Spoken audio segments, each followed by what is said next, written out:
Now, into the ticket office of Disneyland. Oh boy, let's do this. Don't think the CIA is going to be trying to hack your second-gen iPod. I didn't think so. There might have been a lot of illegal music on there. I wouldn't doubt it. But, I mean... You were supposed to bring death to the flagships, not join them. That's a pill with two screens and it's open and you gotta swallow it. iTunes is a constant source of embarrassment. Behind-the-scenes camera crap. Here, tell us about courage, Phil. Tell us about courage. I am Nadella. I can't do it anymore without laughing. I was going to do the whole thing. Welcome, everyone, to the Calling All Platforms podcast. I am your host, Wes, and I'm here with Landen. Hello. And Caleb. Yo. And we're here to talk all things Apple this week because there was an event that happened. You know, we've been talking about it.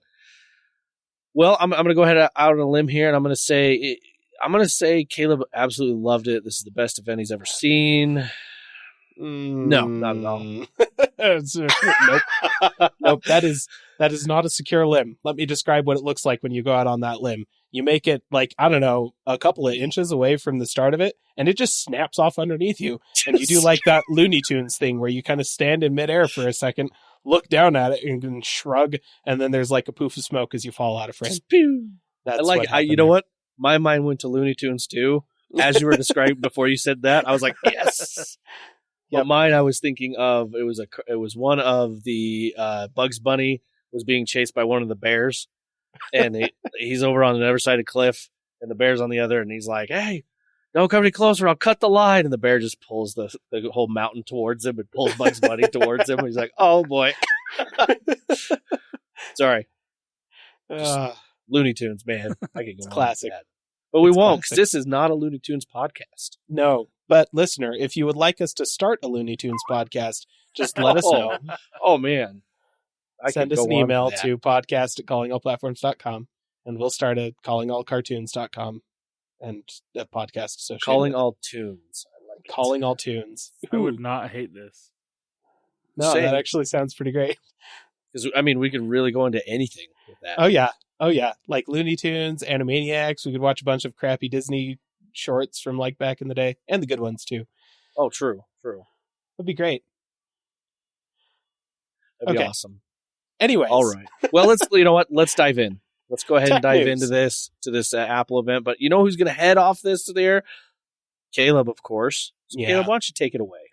I got it. Okay, listener, WWDC, Apple's Worldwide Developers Conference 2022 has happened, and I have got everything that I remember from watching the keynote yesterday. Okay? So, obviously, I was paying attention to the news as it came out, but I was camping when the event actually happened, so I didn't watch it live. I watched it yesterday after hearing and reading a whole bunch of things about specific announcements, and I gotta say, it was a lot longer than I was expecting based on the number of things that came out of it. It was an hour and 48 minutes or something like that was the actual event, and holy crap, was there not enough stuff in there for that. So, what is the Worldwide Developers Conference, listener? Well, starting about 20 years ago, no, I'm just kidding.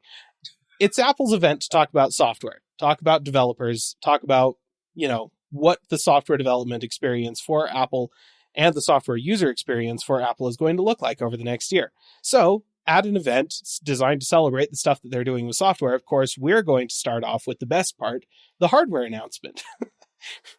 Because that's how I roll. That's how it rolls. So this whole, all of my thoughts here, my entire summary is in order of basically how I remembered it in terms of importance coming out of it. And you may be interested to know, listener, iOS is actually at the very end. So yeah, that's interesting. You and I are definitely excited for very different things. That's true. Yeah. Granted, this is coming from the guy who has been on Android for so long that seeing things that have been on Android coming to iOS does get me excited. Yeah, that's fair. True. That's fair. Yeah. All right. So, hardware announcement, right? Worldwide Developers Conference is not necessarily opposed or it's not unheard of to see Apple announce hardware at the WWDC keynote. And so this year, nothing terribly unusual just to see this. Now, considering that they first announced the transition to Apple Silicon by announcing the existence of the M1 and the ability for developers to get the developer kit for it, for Apple Silicon, at the developers conference 2 years ago, by saying we're starting a 2-year transition to our own silicon, it kind of made everybody think that this week, we were going to see a teaser of what Apple's Apple Silicon Mac Pro was going to be, right? Because that's the last fully Intel device that Apple sells, is the Mac Pro. So we were all kind of expecting that, and that is not what happened. So what we got instead was a redesigned MacBook Air. It looks like a smaller, thinner MacBook Pro with a disappointing array of colors. I'm just going to say it. Not that the colors themselves are disappointing. Like, yeah, they're silver and gray, but there's also a very nice, quote unquote, starlight, I guess is what they're calling that slightly gold one. And then a midnight one that is just like a lovely matte black. Oh, that thing actually looks incredibly sharp. it's actually slightly blue too. Is it? Oh, It's like okay. the watch, the midnight Apple Watch. It's not as blue as the Apple Watch. right. It's more black, but there is this hint of blue. Oh my, yeah, it is. It's gorgeous. It's a really sharp looking color. But I was hoping for strawberry, lemon, and green apple. If I'm honest, I Yeah. wanted clamshell, like a tangerine orange MacBook Air. That's what I was hoping for. That is not what I got. Now, to be absolutely clear, Apple is still kind of like hovering in this nebulous area with their laptops that I could still get a quote unquote MacBook that has a unibody made out of plastic and comes in a whole bunch of wild colors like the iMac does. That could totally still happen, but it is not the MacBook Air. This thing is still aluminum bodied and much more subdued in color.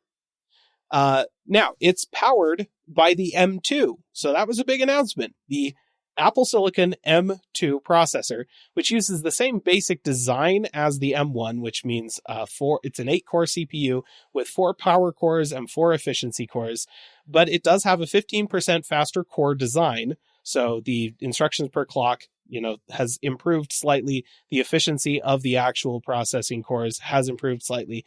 So you should expect 15% faster per core performance based over the M1.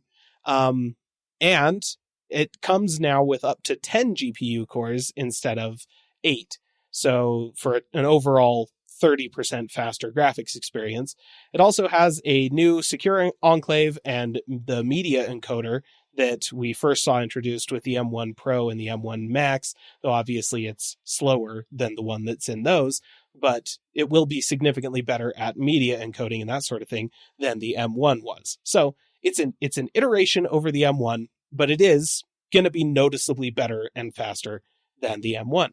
So that's good. M2, happy, like it. The M2 is also showing up in a redesigned 13-inch MacBook Pro, except just kidding, it's not redesigned. It continues to be the stupidest product that Apple sells. See, that was my absolute least favorite announcement in this thing was that. Yep. I don't know how, with a straight face, they what's John Turner Turd. I don't remember his name. John Turd Ferguson.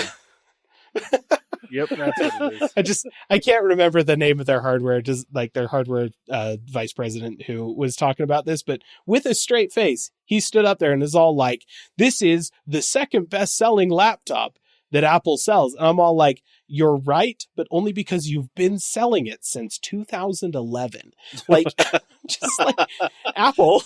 Yeah. That doesn't count. It doesn't count. I'm sorry. And oh my gosh. So this is the one that doesn't have MagSafe, right? Like the new MacBook Air has 2 Thunderbolt 4 ports and not Thunderbolt 4, sorry, 2 USB-C 4 and MagSafe. And that's an audio jack. It has the new camera from the MacBook Pro line. It doesn't have the same display as them. It's not that nice, but it is a significantly nicer display than the last generation of MacBook Air. And it has the same keyboard as the new MacBook Pros, the same trackpad as the new MacBook Pros. all of these things. Like, it's kind of just bringing some of these things that were really good about the MacBook Pro refresh down into the MacBook Air, which is great. The 13-inch MacBook Pro. This thing is still rocking the 4 Thunderbolt ports that it had back when it was an Intel machine. It doesn't have MagSafe. It has a headphone jack, but that's it. It's thicker than everything else for reasons that nobody can entirely comprehend. Still has a touch bar instead of function keys, which means it's still using the same interior chassis as everything, which means it's still got the giant bezels around the screen. It's still got the crappy FaceTime camera. The display itself is an archaic pile of trash in comparison to literally every other display that Apple sells. I'm like, this is the dumbest product. Still has the garbage keyboard on it. Yep. This thing is a literal piece of trash. This is dead on arrival technology. Listener, do not, under any circumstances, buy a quote-unquote 13-inch MacBook Pro from Apple brand new. Just don't. It is not. Yes, it comes with an M2, but you know what you can do? You can spec up the MacBook Air to the same performance level as the 13-inch MacBook Pro, and the only thing you will be missing out on if you do that is a fan, and I guess the battery is slightly smaller. 2 hours of battery, that's it. Yep. Not worth it. Just isn't worth it. Don't buy this thing. It's dumb. Also, the M1 MacBook Air continues to be a thing. Oh, that also was like, really? Like, they're just, and for they're the still same selling price. They didn't even drop the price on it. That's what makes me also mad. It's like, okay, you got this brand new MacBook Air that is absolutely amazing and awesome and, you know, freaking looks like sweet. A great machine. You still have the M1. That's fine. But you're selling a year and a half old laptop at this point, older design, for the same price. You didn't drop it at all. Yep. Like, come on, Apple. And the starting price for the new M2 Air is $1,200. So it's $200 more than what it has been. Yep. If they would have dropped the price of the M1 to $700 and introduced the M2 Air at $1,000, I would have been like, perfect. Yep. This was the best announcement ever. As it stands, I'm not necessarily upset about the starting price of the M2 version because it does come with more RAM and storage than the base model of the M1 and more GPU cores. But I am upset that the M1 continues to exist because I'm sorry, like, Apple, could you just be different than Dell and HP for a minute? Like, could you just make it easy for your customers to shop your products? Like, listener, if you came to our podcast because you wanted us to explain the difference between the M1 and the M2 to you, I feel like we have kind of done that. And in terms of the actual laptop experience that you're getting, the M1 version is going to have a worse screen, a slightly not as good keyboard. It's going to have not as good port selection, doesn't have MagSafe, won't charge as fast. And, you know, like, it's generally speaking, a much worse camera and speakers that are probably not going to be quite as good. So it's just a little bit worse in every way. So, you know, if you want to pay $200 less for that, you could, but I wouldn't recommend it. You're already spending over $1,000 on an Ultrabook. You may as well just spend $1,200 and get the one that is more powerful, has more storage and more RAM. But, you know, not everybody comes to podcasts or looks up articles and checks out YouTube videos to figure out which version of the laptop they're going to buy. They're just going to walk into an Apple store and go, I'll take the cheaper one. And they're going to wind up with a worse computer as a result. And it would just be a lot, you know, it would be nicer if Apple were to either make the worst product less expensive when they announced the better product so that they're not ripping off their customers as much, or just discontinue it so that it's really easy for their customers to know, all right, I am getting the newest, latest, and greatest, best product. You know, like, for instance, discontinuing the 13-inch MacBook Pro, which is an embarrassment. It's a literal embarrassment. The fact that machine is still being sold by Apple is a travesty. So, anyways, that's the M2 and the MacBook Air. There's not necessarily a ton else that needs to be said about it, other than the fact that the MacBook Air, the M2 MacBook Air looks really good, and everything else they said about Macs during this event was obnoxious. Yep. And made me angry. So, good job, Apple. Thanks. Okay, so the new Mac obviously comes with the new macOS, which this time around is called Ventura, right? Yes.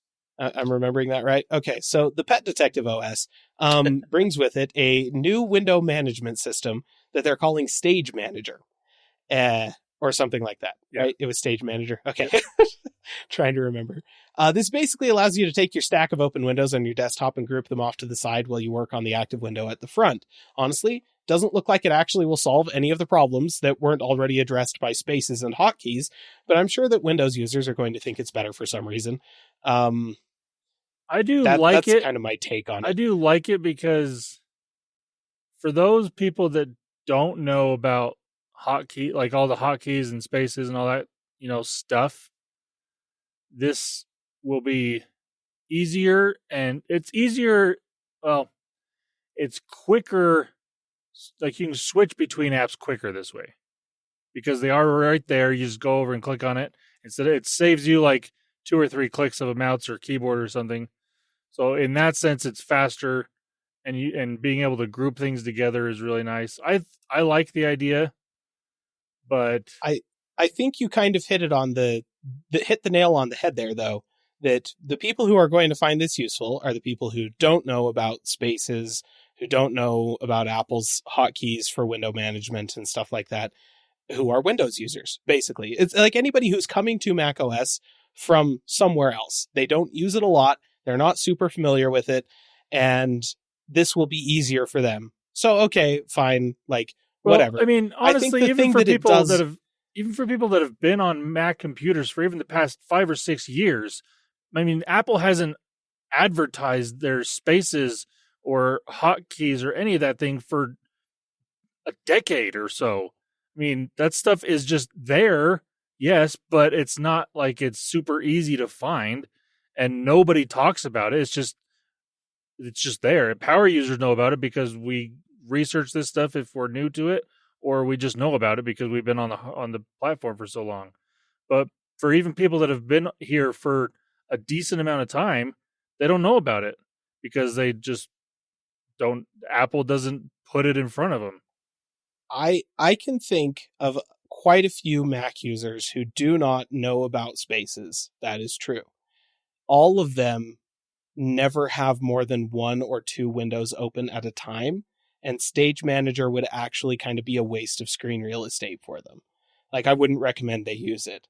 I think that the thing that Stage Manager is going to do, is going to help with, is organizing open windows, which is definitely a thing that macOS has issues with. And that honestly, all Windows-based devices that have a desktop with a windowing system, they all kind of have issues with it. Linux has these problems sometimes. Windows has these problems sometimes. Windows has the snapping stuff for around the edges that kind of helps to organize that. Apple's response to it is Stage Manager, which will help people that are bothered by a disorganized desktop. And everyone I have talked to that is bothered by a disorganized macOS desktop is a Windows user that's all why can't I just snap things to the side of the windows? Okay, yeah. So Stage Manager is going to help them feel more at home and find things a lot easier. And so I'm not saying it's an unnecessary feature. I just feel like in macOS specifically, it addresses problems that I don't think are actually problems for the majority of macOS's users. But, addressing problems that only apply to a portion of the user base is not a bad thing. And depending on how well Stage Manager works, okay, fine. I'm not going to complain about it. It is just kind of weird to me that it's there. I also think the people that are going to be utilizing this the most don't necessarily care about the screen real estate that they need. This is not for people that are using Photoshop or video editing or things like that. These are people that are just doing regular things on the computer that are trying to switch back and forth really quickly. If you're on Safari all the time, or going back between taking notes and doing, things like that.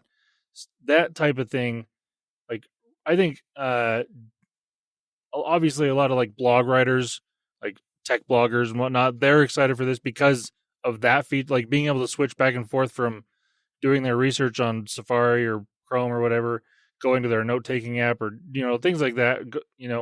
I think that's where it's going to be super beneficial. And that's kind of where a lot of users, I think, are going to be able to utilize this because, again, you don't need the massive screen real estate in those scenarios.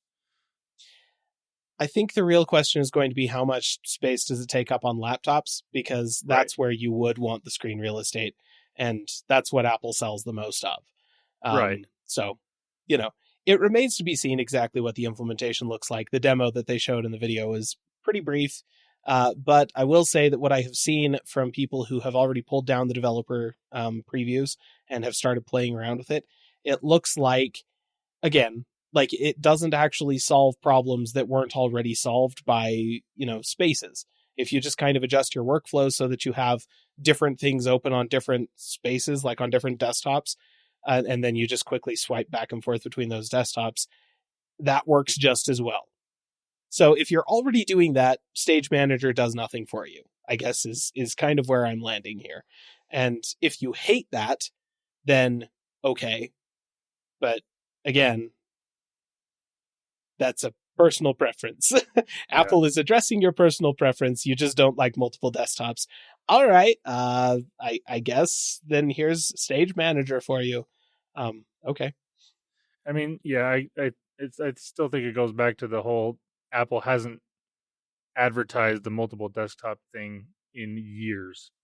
I mean, it's true. They don't really advertise it, but it is also kind of an integral part of the experience. Like if you just, I don't know how many people actually go snooping through the settings on their computer very often, but if you just open up settings and look at it, then you're going to find out about desktops and the concept of spaces and stuff like that. If you take if you're new to the operating system, you're setting up a new computer for yourself, then there's like a little getting started tips thing, right? When you first start the thing up, and that will absolutely tell you what spaces are. And if you have a laptop, for instance, it will tell you about some of the gestures you can use on the trackpad to get access to those things. So, if there are things about your computer that bother you in that way, there are a lot of different ways to address it other than waiting for Apple to announce something like Stage Manager and, do some hunting, you might be able to find some answers for these things. Now, if you're looking for answers as to what is the best desktop mail client to use on macOS, then you definitely don't want to listen to anything that Apple is advertising because their version sucks.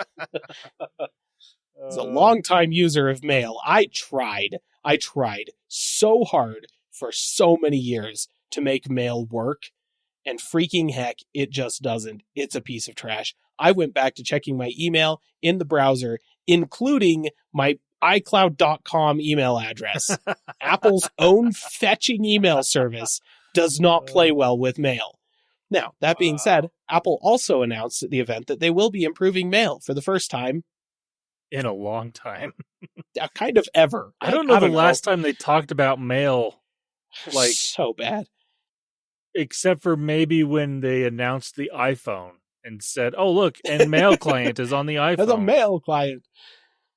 Now, I do remember that they said something about it when they redesigned all of the icons and they showed the new mail icon. Yeah, I think that might have been the last time, though. No, it is a turd. It's just a turd. And so, yeah, they're adding some new features to it and stuff like that. But I suspect they have not addressed all of the stability issues with, actually sending and receiving emails. So still not going to recommend it. Moving on. Apple did make a big stink about the release of Metal 3, which is the third generation of their in-house graphics API that makes the best use of Apple's hardware. Honestly, it does actually look pretty cool, and I'm sure that games implemented using it will run great on Apple Silicon. It even includes an upscaling technology that looks very similar to AMD's FSR, or Fidelity Super Resolution, which I cannot remember the name of off the top of my head. Well, whatever. Some kind of display scaling resolution thing. It's cool. Sweet. The biggest egg on Metal's face, however, in all of this is that FSR and Vulkan are both open source APIs, and they're pretty widely supported already, and they do basically as good a job of being, really, really low impact, close to the Metal APIs as Apple's APIs do already. So if you want to win gamers over Apple, you would make Metal, you would either replace Metal with Vulkan, like native Vulkan support, and just use Fidelity FSR, or you would make it so that Metal, translates natively from the open standards so that developers don't have to redesign their entire game to support it on Macs. I'm sure Metal is great. I'm sure it works really well. You've got a lot of developers that are all like, actually, this is a very powerful graphics API that allows us to have these really impressive performance results on Apple Silicon, which is super cool. And I would love to say that Macs are gaming machines now, but the problem is no games are developed for Metal. They showed off 2 that are coming. Yeah. It's yes, Resident Evil Village next year will support Metal 3, and Baldur's Gate 3, which is still in early access and has famously been targeting Macs in kind of a big way, which is very impressive, and I appreciate the developers. But holy crap, most people don't do that. Just recently, even Feral Interactive were all like, we might jump ship. Off of Apple. Really? This is the company that for decades, through the worst of it, when Apple was making nothing but PowerPC powered computers that were incompatible with everything else on the market, Feral Interactive was porting AAA titles to Macs. They're it's just not worth it. Apple just isn't.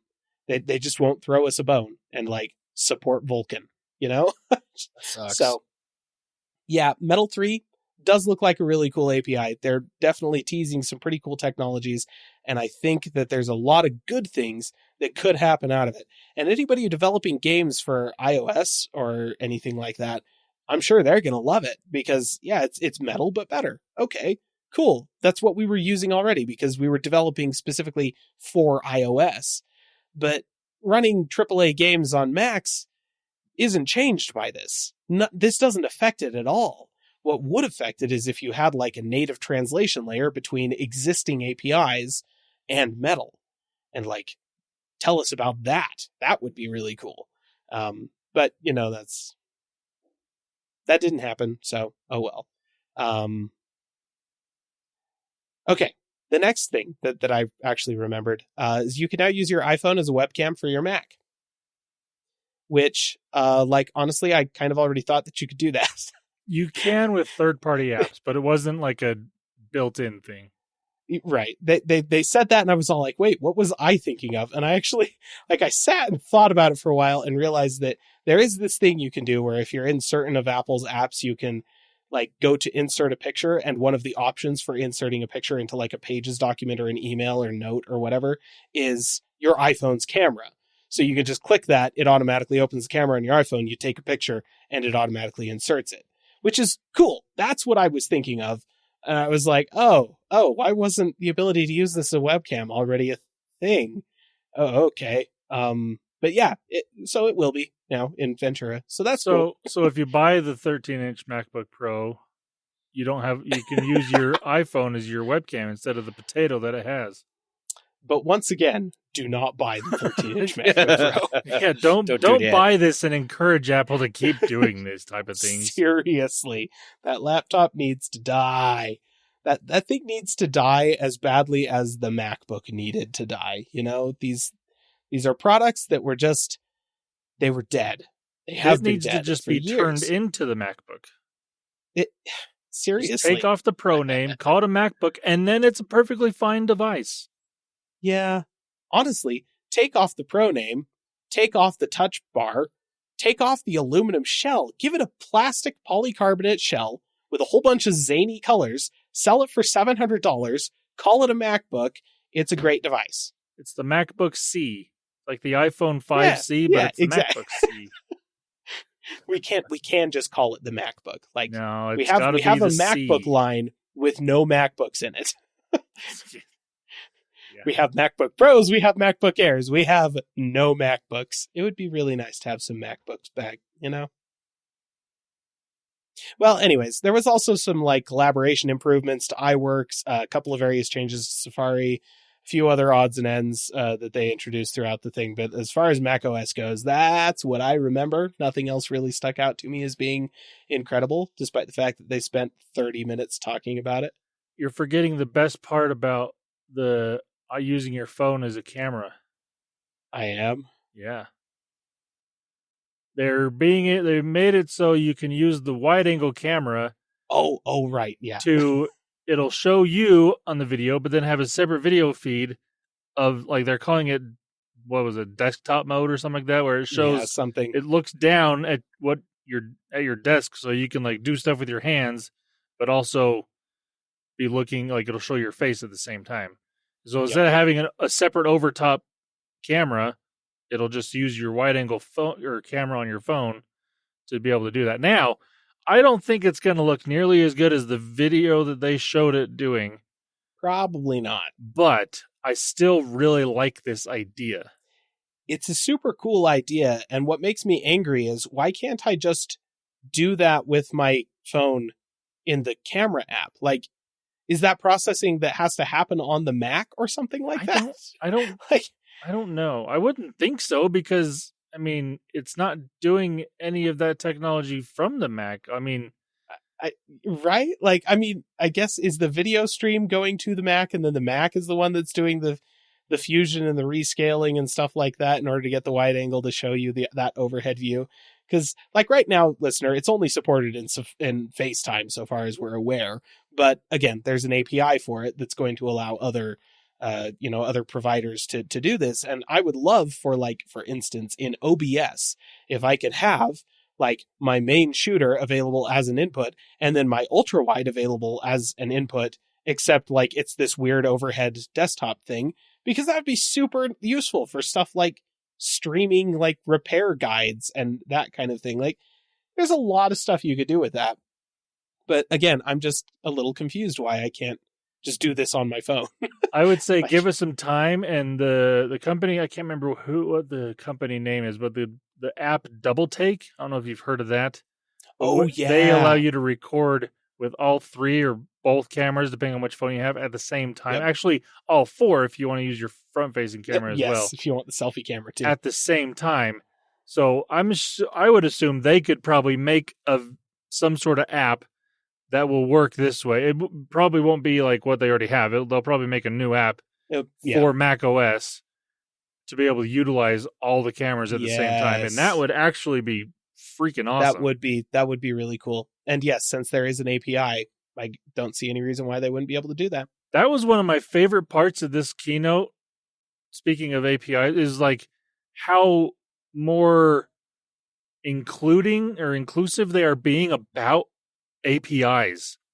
Yes. Like allowing developers to do things that have normally been iPhone or Apple exclusive type features, and just saying, hey, this is available with our apps, but we want you to take your apps and do the same thing with it. And I mean, we'll get to other APIs that are doing this obviously later, but there was multiple APIs that are like, hey, this is just going to be there for you to utilize.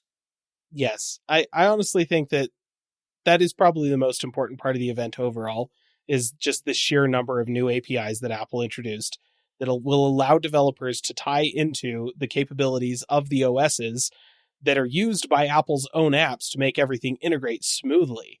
Yeah. And if, that basically means that every developer will be able to do that, which is, really important for Apple in the face of some of the lawsuits that they're currently facing. So, yeah, I'm sure that definitely helped that scenario. Oh yeah. Yes. I'm guaranteeing that will come up in a court case somewhere. Okay. So that being said, the most incredible part of the event was absolutely the transition from macOS to iPadOS, in which Apple continued to improve their acknowledgement of the awesome memeability of Air Force One. And I am totally here for it. All the Craig transitions. Federighi plays ball with the meme, and it's perfect. It's beautiful. We have screenshots of GIFs of Craig slow motion sprinting like Quicksilver style down a hallway while brushing his hand through his hair, and it's just so funny. It's amazing. Like it is worth saying that nobody, they have a bunch of presenters now that are much better than like the Phil Schillers and the oh gosh, what's his name? Can't remember his name. He hasn't presented at an event in like a decade or something like that because he was so awful on stage. So, lots of presenters better than some of the old executives that Apple used to have presenting. And Tim Cook barely says anything at these events anymore. And that's great. Thank you, Tim. I appreciate that you have recognized you are not Steve. He wasn't, Tim Cook was never good at these type of events. No. I mean, I remember Steve would have him talk about things. Yeah. But he was, briefly. he was not good at it. He's not a Steve Jobs type of CEO. And that's fine. He doesn't need to be. No. And like talking about this, like this is kind of a side note, but like I can't remember, I think it was a Android Police website and on their podcast as well.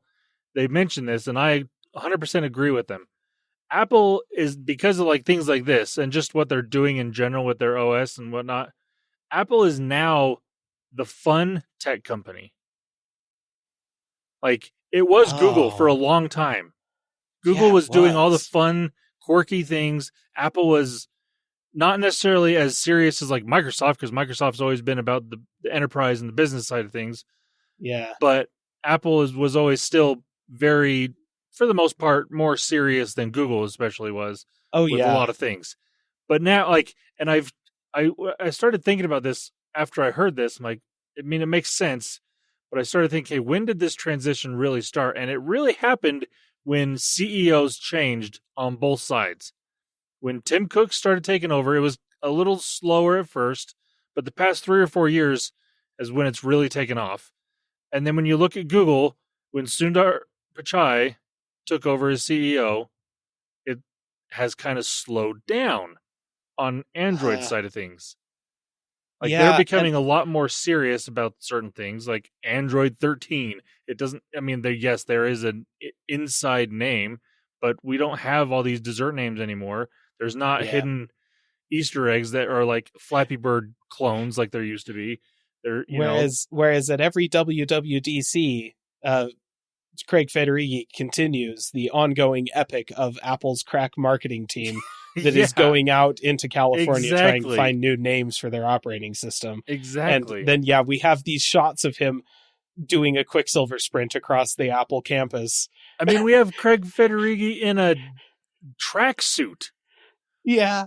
Well, I've never seen him in something other than jeans and a button-up t-shirt or button-up shirt. And then all of a sudden it goes back to him and he's wearing this weird workout tracksuit. I'm like, who is this man? You know? Yeah.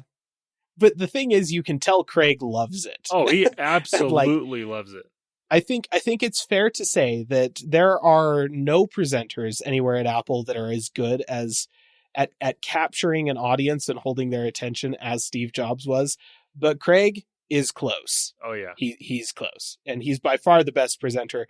And WWDC does tend to be more interesting simply because Craig is more fun to watch than, you get to the hardware events later on and Phil Schiller walks out and you're like, ugh. Yeah. It's like, great. Yeah, here, tell us about courage, Phil. Tell us about courage. I think that's why they got that new guy that we can't remember his last name, John or whatever his name is. Yeah, he does a good job. He does. Phil does too. He's better. He's pretty good. But yes, so that was great. That was honestly a great transition. I really liked it. Had a lot of fun with that. Laughed quite hard, and actually, like just throughout the whole thing, now that you mention it, Apple does feel like they're going a little bit back to their fun iPod days with like new ads for AirPods and stuff like that. And there are a lot more funny ads coming out of Apple these days. They went through a period when Tim was early on in his tenure where it was like everything was deathly serious and Apple devices were changing the world and that was all that mattered. Now it's like, oh, Apple devices can be fun and interesting and neat and look pretty, and that's it. And oh wow, that's sad. Google, what happened to you? It's interesting. Apple shouldn't be the fun tech company. I'm sorry. They're not. They're not fun. Tim Cook is not fun. No. Okay. Anywho, so iPads, iPadOS. The big news on iPads is actually kind of like one of the most underwhelming pieces of news for me on macOS, and that's Stage Manager. And along with that, actually, this is the big news for me, is support of external displays for the first time ever. And for anyone about to say that iPads already supported external displays, go plug your iPad into a monitor. No, it doesn't. That's not called supporting external displays. That's called being able to AirPlay your display onto your TV so that you can watch a movie. It's not the same thing at all. Yeah, you could mirror your iPad to a display, but that was it. Yeah. This is actually useless. Like giving a secondary display, like having two monitors set up. And It's amazing. Yep. And that comes courtesy Stage Manager. Yep. Stage Manager allows you to basically, do the same thing as you do on the Mac, but you have all of your open apps kind of grouped over on the side. You can have multiple windows that you can resize and reposition in relation to each other right there so that you can quickly switch back and forth between them. You can move several of them up onto an external display if you would like to. Dadgum, this actually feels like desktop multitasking. Huh. Yeah. Now, I will say, I think the reason I was more excited about Stage Manager and defending it a little more on Mac is because if I remember correctly, they announced it first on iPadOS and then talked about it with Mac. Because I think it was it was iPadOS first and then macOS. I'm pretty sure it was macOS first and then iPadOS. Like I remember hearing about Stage Manager being on iPad like earlier on in the week, and then when I watched the event and they're all like, "Hey, this is on macOS," I was like, "Oh, does that make as much sense on macOS? I feel like that makes more sense on iPadOS." And then they talk about it on iPadOS and they showed it off, and I was like, "Oh yeah, no, that actually looks awesome." So I feel like Stage Manager was a feature that was designed for iPadOS and then also put into macOS because all of their operating systems are using the same code base at this point, apparently. Right, but I'm pretty sure they went from iOS to iPadOS and then to macOS. So I'm pretty sure. And so I watched this yesterday. So my memory may not be perfect because I did not remember a whole lot about the middle of the event, but as I recall, it was iOS, watch, like fitness ecosystem type stuff, followed by specifically watchOS, followed by the Mac hardware announcement, followed by macOS, followed by iPadOS. And if you go to the YouTube video, the YouTube recording, you can see the chapters laid out that way, I'm pretty sure. Let's go find out. Anyways, while Landen looks that up, I'm going to talk about a couple of other improvements that they made to iPadOS. They have included some improvements to multitasking for their iWork stuff and for notes.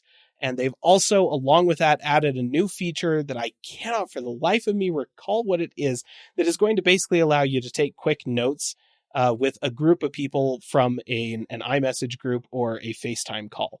And that'll allow you to do real-time like conversation, real-time collaboration, brainstorming, mind mapping stuff with those folks. They had a name for that quote unquote app, but what was interesting about it is that it kind of didn't seem like it was an app. It seemed like it was functionality that was built into their messaging platform. So, it was kind of interesting. They had a name for it, but because, like I said, because it wasn't an actual standalone app, I do not remember the name for that. But that was the thing, and it looked pretty interesting. If you do a lot of collaboration with other people on Apple devices, then this will be really cool. If you do a lot of collaboration with people where one person is on not an Apple device, it's useless. I don't know what the point is, really. But yeah, all of this combined with various improvements that they made to like iCloud continuity features, And then stuff like Sidecar and Universal Control. This makes the iPad feel like an incredible addition of a tool to your toolkit as a creative in Apple's ecosystem in a much bigger and more impactful way than it ever has before. However, I'm still hesitant to say that it feels like a powerful sole device solution. Like, the iPad can do a lot of things by itself, but it still feels like it is at its best as a part of a workflow, not the sole source of your workflow. So I think it also depends on what you're doing. It's true. If you're just doing like research and composition stuff, then you can probably do all of that on an iPad, and the addition of Stage Manager is going to make that way easier. Yeah. So, I mean, Stage Manager for you. Stage Manager, in my opinion, is massive on iPad. Yeah. Yep. And it's freeform. That's the word or the app you were looking for to right. work between. It's basically like a giant whiteboard that people can work with. I mean, yes. Microsoft, I think, has one. Google has one. Apple, I'm surprised. I thought they had one, but apparently not. But they're all basically the same app, just different ecosystems. But yeah, it's kind of cool. Yep. So yeah, that's the big news in iPadOS. With the addition of Stage Manager, it actually has pretty good multitasking and window management now. So, okay. The biggest announcement, though, with iPadOS, the weather app. But still no calculator. Still no calculator. Still no calculator. But the built-in weather app. And my favorite announcement that has to do with this, going back to the API thing, is the Dark Sky API. They're API. Opening it up to third-party app developers, and not just on iOS. Android can use this as well. So, when Apple bought Dark Sky, and we were bummed because they just killed it off for everyone, including third-party apps on iOS, it's now back. Well, it will be back for everyone, and that's amazing. I love that. Yeah, I mean it kind of is back now. Like, you can start developing for it. Yeah, that's true. For developers, it's back. They can start working with it, and we'll be able to see the fruits of their labors here in a couple of months. Yeah. Now, also, the worst part about iPadOS and all these really cool features is, especially like Stage Manager and all whatnot, only for M1 powered iPads. So if you bought an iPad Pro in 2020, not that long ago, it's still perfectly great iPad. You can't use most of these features that were announced to this thing. Yep. I will admit, as an owner of a 2017 iPad Pro, I was just happy to get universal control, man. I was over the moon when I was supported on that sucker. Like, they're like, oh yeah, this is only going to be supported on M1 iPads. I'm all like, you know what? That's fair. 2017 was a long time ago. Yes, I agree. For like 5-year-old devices, that's one thing. But 1 or 2, like, if you bought an iPad Air a year ago, 6 months ago, it doesn't get these things. Yep. Because true. They had the iPad Air with the A series chip in it, and then 6 months later announced an iPad Air with an M series chip in it. And those people are screwed. I mean, I kind of get it, because everyone was like, "Hey, why do we have an M1 in the iPads? What makes that so special? Here's what makes it special. What possible use could we have for that amount of power? I mean, here's what makes it special. Why not? But at the same time, it's like everyone that just bought something within the last year and a half, it's obnoxious. Like, even for me, like, I just bought the $330 iPad. And I see all these features. I'm like, that's so cool. That's awesome. I can't wait to use this. No. Nope. Not going to happen. Yep. And that you and me, we're on the same boat there. I'm in the market though. I was actually thinking I'm going to upgrade to an M2 powered Mac, like, a MacBook Air that costs $700 and has a plastic unibody and has a whole bunch of wild colors and stuff. That's what I was hoping to come out of this event. Thinking, and no, so that's obviously not happening. So I might just update to an M series powered iMac. or iPad.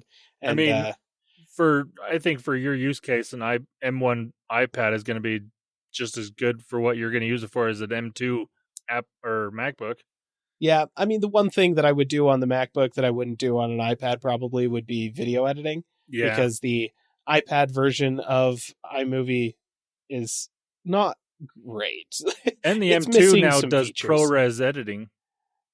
It's true. I think that was my favorite Super feature. awesome. That was my favorite feature for the new M2 processor was the ProRes video. Yeah, courtesy that media encoder from the M1 Pro and Max.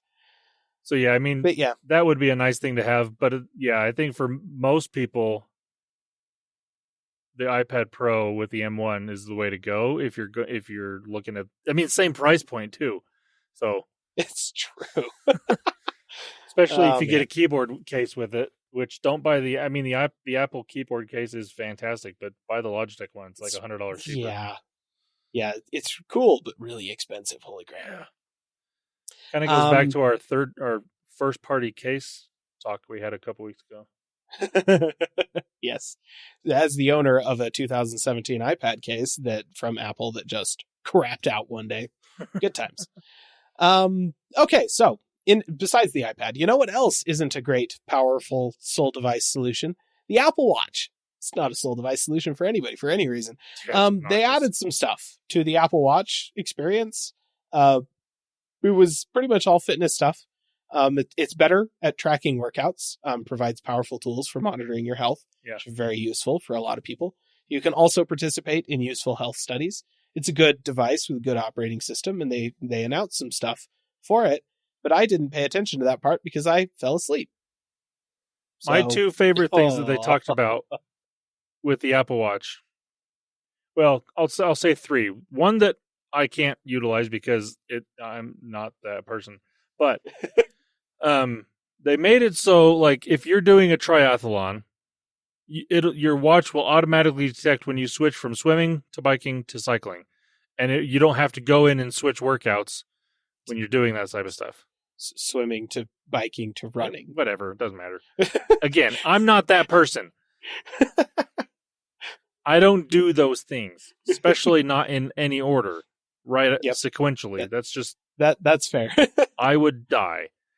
But I do like that feature, like being able to just automatically switch those workouts really easily and quickly on its own is nice.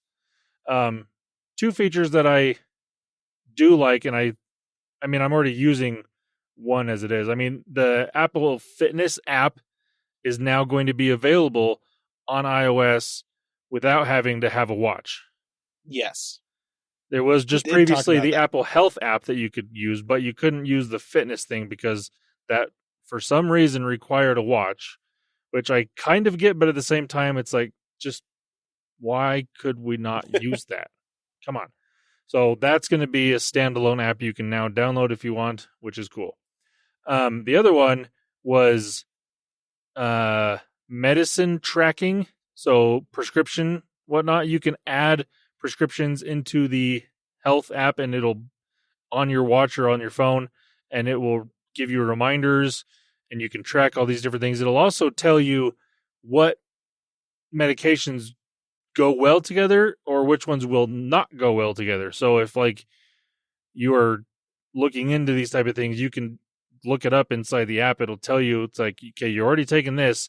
You don't want to take this with it. Or it'll give you things like, you probably shouldn't take this with alcohol, which, I mean, you probably shouldn't take any medications with alcohol, but it'll tell you these things inside the app or give you reminders. And I think that's a really cool feature.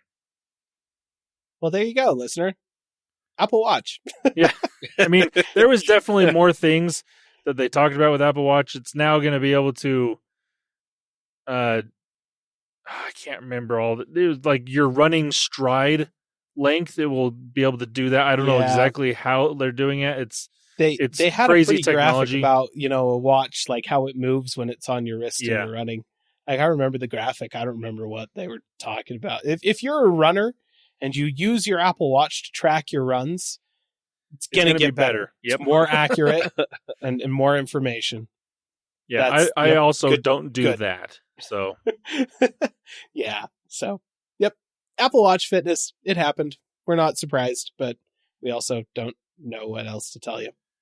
Pretty much. Yeah. Okay, so then, there was some stuff about iOS too, I guess. The big news there, I would say, is the lock screen, which is now basically an Apple Watch watch face. Pretty much. It's funny, like, they're calling these widgets, which Sorry, I get why I get why they're calling them widgets, because on a phone, that's what they should be called. But they are watch face complications. And the reason they don't call them complications is because complications has been a thing on watches forever. Yes. So I get it, but that's what they are. And actually, I like that better. I mean, Android has had widgets on lock screens for 8-9 years at this point. And some of them were useful. They could be useful. The first implementation of it was not great because it was like basically a different home screen. You swiped over from the lock screen and then you get to these widgets. That was stupid. And the developers kind of made them a little better, but really didn't. But then even Android or Google's kind of gone away from lock screen widgets in most cases. They've got a few here and there, but they're not great. I mean, I'll talk about that later with my Android news, but the way Apple's doing this is actually smart because it's just giving you, it's kind of like what Google is doing now with their, what's it called? I can't remember. The At a Glance widget is what it's called. So Google's At a Glance widget basically gives you your upcoming events or different, just little things inside the Google widget. It's on the home screen, but it's also on the lock screen. That's kind of what Apple is doing here, but allowing third parties to utilize this as well. Yep. And I really like that. And some of the the third party stuff has actually got me more excited than what Apple's doing themselves. Oh, absolutely. It's the possibility for third party widgets that I think makes this really interesting. Just like watch complications, the thing that makes watch complications cool is because all of these Apple Watch apps can use them and provide information in that way. I feel like the customizable lock screen is the big news for iOS this year. And it does seem like, as has been the case with like the customizable home screen, widgets on the home screen, and the like app drawer experience, at least for me, Apple has basically sat on their butt for so long watching Android iterate on this concept and then basically just went, so those are the good ideas. And they just did that. Pretty much. They waited for Google to go through all the tweaks and make things really crappy at first, make them good, and like, okay, we'll just copy that now. And then just took the good ideas. Yeah, and then we'll tweak it a little bit more to make it our own. And that's what they did. Yep. And they did a good job. I mean, it's awesome. It looks sweet. Yeah. So in terms of the widgets, like we said, it's mostly, they're very similar to watch complications. And so it's bite-sized pieces of information that are glanceable. Like that's the key. You can just kind of glance at it and see the information that you need to see. You can also customize the appearance of most of the stuff out there, changing things like the font and text color, creating subtle depth effects to your wallpaper. That was cool. That was really cool. It is pretty cool. That actually comes as a part of another feature that they're adding to iOS that allows you to select subjects inside of photos via, AI neural net processing that just automatically happens in the background. You basically just long press on a person in a photo and it just cuts the rest of the photo away. And then you can take that person and you can cut them, drop them onto another picture, paste them into like a messages like thing. That was awesome. Whatever you want. It'll work with pets. It'll work with people, stuff like that. And it's that same technology that's allowing them to, like, if you put a picture of a person or a pet, there's a lot of P's in this. All the plosives for you, Landen. Have fun. If you put one of these, cool, if you put all of these photos as, onto your lock screen, then you have the option to subtly just kind of place it in front of the time just a little bit so that it occludes just enough to be obvious that it's occluded, but not so much that you can't actually tell what time it is. So, that's pretty cool.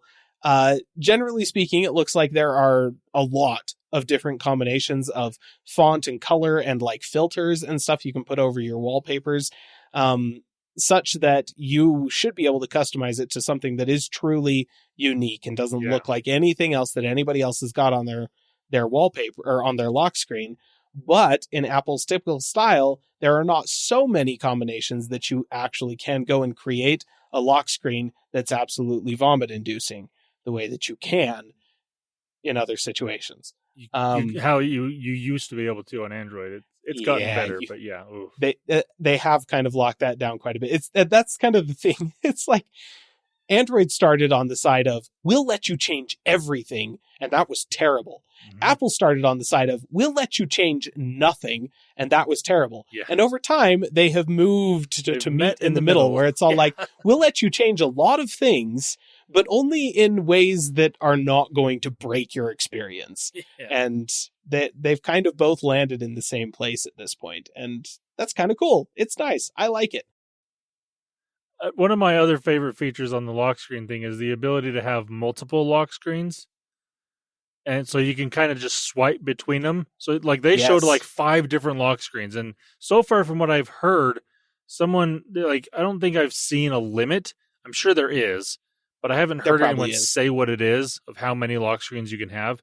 But the part I like about that the most, not that I'm going to utilize this because I don't at all utilize focus mode, but you can have different lock screens for focus mode. So if you have a work focus mode, it'll change your lock screen and the complications thereon to be for work. Or if you're out to dinner or something, you can have a focus mode for that, and have a lock screen for that. And that's really cool. So if you're the type of person that has utilized focus mode in different ways, even for your home screens, because you can do that as well, you could have a completely different device when you go to work than when you get home from work. Yep. And it's really cool. That is pretty cool. Like, this feels like kind of the end game for when they announced focus modes. And it's neat, the way, and they've also opened up the APIs for focus modes quite a bit. Again, that's kind of the theme of this WWDC, in a way that is going to be much more useful for third-party developers. So, yeah, like the changes to the lock screen are pretty cool. They've also changed notifications, how they work on the lock screen. They suck less now, which is good. So they roll in from the bottom instead of the top. And they've added the ability for some types of notifications to simply update with new information instead of throwing a new one every time your NBA team scores. So that does seem really nice, but basically anything is an improvement where iOS notifications are concerned. So yeah, coming from Android, that's like I've said multiple times. That's one of my gripes with iOS over the last couple of years has been notifications. And yes, they have gotten better. And yeah, I love having them on the bottom. I mean, they're part of their reasoning for putting everything on the bottom was so you can actually see your lock screen more. And I get that. And I actually appreciate that, because there are times where I'm going to just look at the time or something and all of a sudden, notification like, go away. Yep. It also makes them more reachable, so you can actually interact with them, though. I think that's a huge plus. It is a very nice thing. And also, like you were saying, the live, what did they call them? Live. I can't remember. They had a Were name they for live? them, but That wasn't live tiles. I want to say live tiles, but that no, it wasn't live tiles. That would have been hilarious Windows if that's 8 what it was called. Metro is where we're going with this. Yeah, but hey, I love live tiles. You're speaking my language now. I can contribute now. Yeah, I'm so excited. I mean, Wes, they're not live tiles. Go back to sleep. Okay. I mean, they work the same way as live tiles did, and the way it is like, as Caleb said, with like if you have a sports team showing or whatnot, it'll live update the score right there. It'll even have like the clock ticking down and play-by-play type things going on that little notification at the bottom. Another one that you showcased was like if you called an Uber driver, it'll show when they're going to be getting there. So it'll have a little tracker for how close they're getting to you. And that's pretty cool as well. And like Caleb said, they open this up to third-party developers to be able to make this for their own apps. And I'm really interested to see what other people do to utilize that feature. Yep. So instead of getting like 6 different notifications every time you order like Uber Eats or something like that, because like it's got to tell you like, okay, we've got your order. Okay, they've started preparing your order. Oh, okay, your order's has been picked up. Oh, okay, your driver is 5 minutes away. Okay, your driver has arrived. Oh, okay, your driver just dropped. Like, freaking heck. Yeah. Just give me one notification and have it update. Like, see, gosh, dang it. The first thing that I thought of was Domino's Pizza. Because they've got that tracking thing on their website on their app that shows where your pizza is in the process. And that would make a perfect little, for lack of knowing what it actually is called, live tile notification. Because, I love that. Yeah. Can we just say it's live tiles and everything we do on Twitter? Just say hashtag live tiles now, please. I just wanted this to be so awesome. Oh man, we'd get the wrong thing trending for sure. Oh, I know. Awesome. I really need to find out what this is called because it's bugging me now. But yeah, so that's kind of the big deal. Like for iOS this year is the lock screen. A lot of changes to the lock screen, and kind of how last year was like, there's a lot of changes to your home screen experience, or more particularly, I guess, your focus experience. This year is very much about your lock screen experience and how that integrates into the other things that Apple has done in the past. They also announced changes to the way you capture notes. Some additional changes that were added to SharePlay to improve the usefulness of that particular feature. And other stuff that wasn't interesting enough to stick when I went to write down my notes after the event. Because again, iOS was at the beginning. I wrote my notes at the end of an hour and 48 minutes of listening to them talk about a whole lot of nothing. There was a lot of gaps in this event where just nothing stuck in my head at all. But yeah, the big deal is that basically everything Apple has announced, not just this year, but also last year, stuff like SharePlay, they've opened up their APIs to that a lot more so that third-party developers can utilize them and can integrate their own apps into Apple's features of their OS in ways that, to this point, only Apple has been able to do.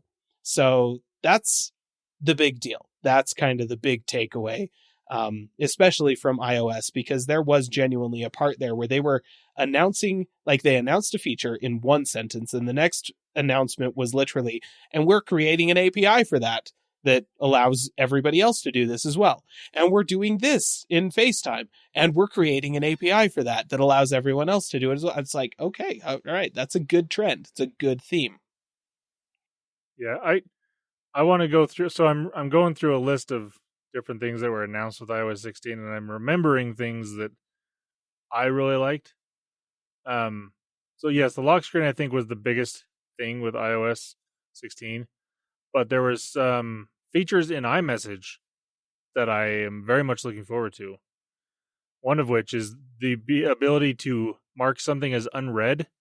Oh yeah, that. I forgot about that. Is amazing, and I'm so happy that's coming.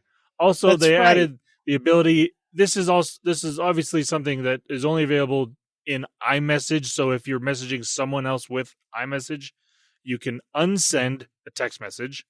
Yes. Within 15 minutes of sending it, or you can edit a message within 15 minutes of sending it.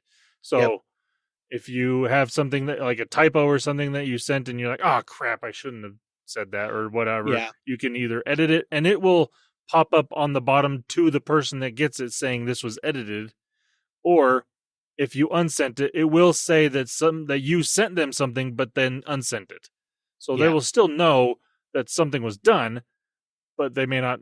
They either won't have the message or they won't have the unedited message. It will be whatever you sent them. Yep. Basically. And I remember seeing that and thinking to myself, these are good features. I probably won't use them much, but I can see where they would be useful for a lot of people, especially if you use your iPhone to do business. Right. I feel like, lots of opportunities to correct typos and that kind of thing. I get that. That's very useful. And the thing that stuck though for me where that was, we can edit an iMessage, but not a tweet. Yeah. Twitter. Yeah. What the heck are you doing? Seriously. That's what most of the videos, the recap videos I've watched, it's we can edit an iMessage before we can edit a tweet. What the heck? That was amazing. Also, they added the ability to more easily share photos inside of iCloud. They have a shared iCloud library now. Yeah. So you can have a shared album. I think the easiest way to describe this, listener, if you're familiar with iCloud photo libraries, if you have a family, you have a family iCloud photo library. You've been able to, or not library, album. You've been able to add photos of your family to that album and it will show up on everybody else's devices. It's very useful. This is essentially that, except it's automated now. Yeah. Like you can set it up to automatically add photos that were taken when you were in the presence of somebody from your family, or that have people from your family actually in the photo and stuff like that. So it's basically just automating the process of adding photos to your family album on iCloud. So useful. They kind of made a big deal about it. And I remember getting to the end of that whole spiel and thinking, I kind of already do this. It was just more manual. Yeah. So I mean, I was excited about it because I use this feature inside of Google Photos right now. Like if I have any pictures that have me or my kids or my wife, and it automatically get put into an album that me and my wife share. And that is a really nice feature. And that thing is available inside of this as well. Yep. And so like, that's why I was kind of excited about it. Cause I'm like, okay, that's a nice feature to have. I really like it. Yep. Another one that I didn't know was not there is multi-stop routing inside of Apple Maps. Yeah. I didn't know that was not a thing because it's been inside of Google Maps for a long time.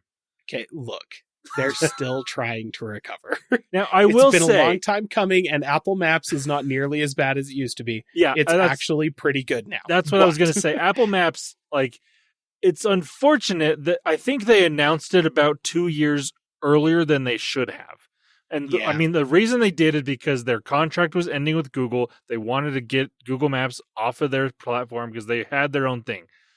And they did it, and it came out, and it sucked, to be honest. But it has gotten so much better. It just gets so much flack, and everyone's like, why would I use Apple Maps? It's horrible. Because it was horrible when it was first launched, and there was so much talk about how bad it was that nobody's gotten over it, even though it actually is a good map app now at this point. Yeah.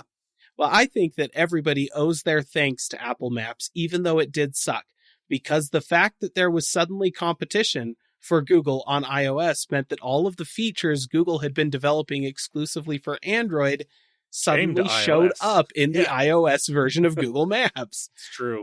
It's true.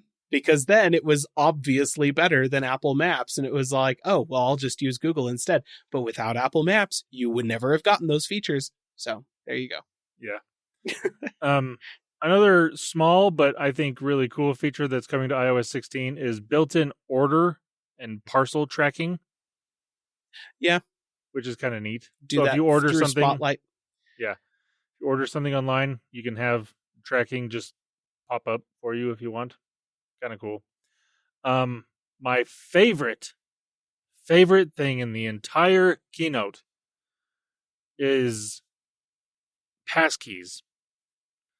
Now I think we've talked about this in previous episodes because it's been talked about in the news over the past year or so, but Apple, Google, and Microsoft have been working together for a while to basically get rid of passwords and make it so, one, it's easier for people to sign into different apps and products and whatnot, but also more secure.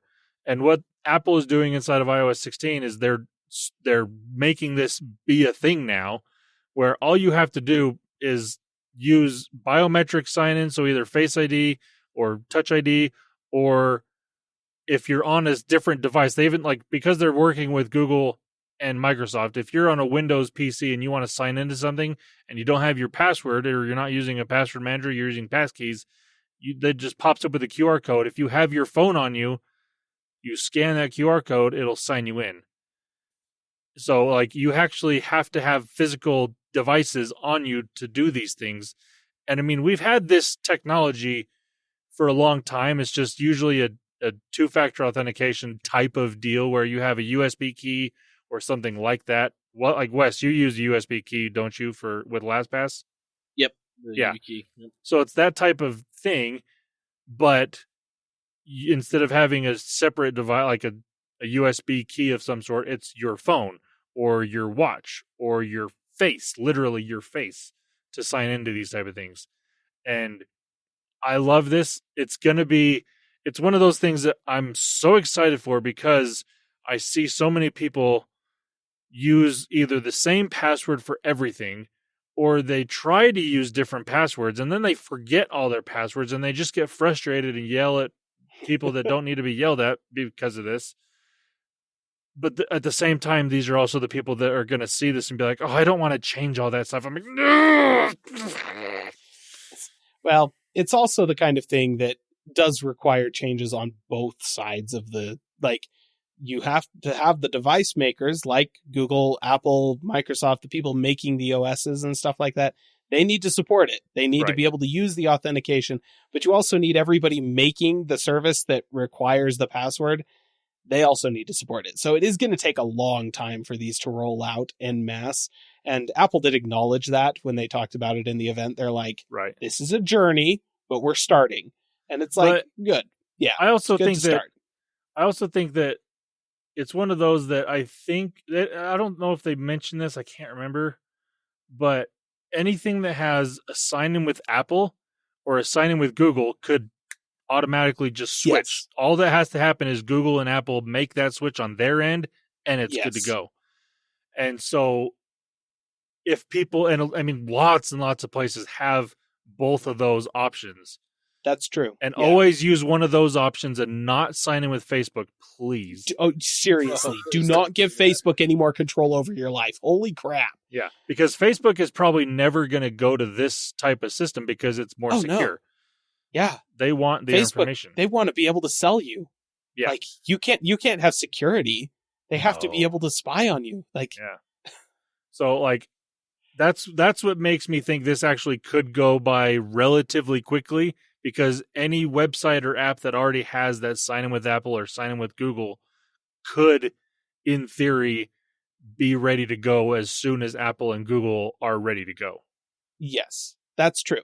That being said, there's still a ton of websites that don't support either of those. Right. And so, password managers are not going anywhere in the very near future. But it is, it's like they said, it's the start of a journey. It's going to take a while, but we got to start. Like, let's start, I mean, I was actually surprised when they brought it up because, I mean, yes, they've been talking about this for a while, at least a year, that we know about.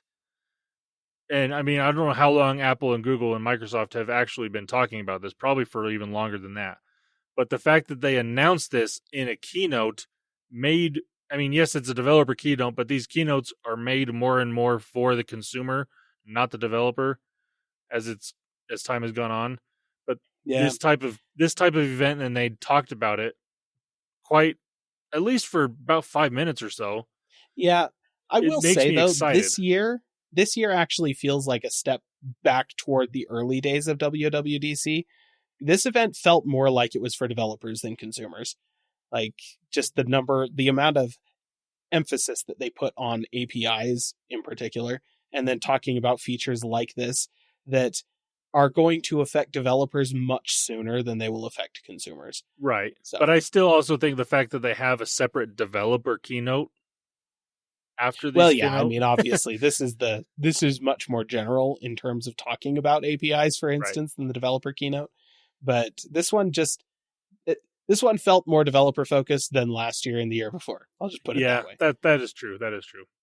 But that was my favorite part of it, was that passkey thing, because I'm really excited about that coming in the future for everyone, because it's just better security and easier.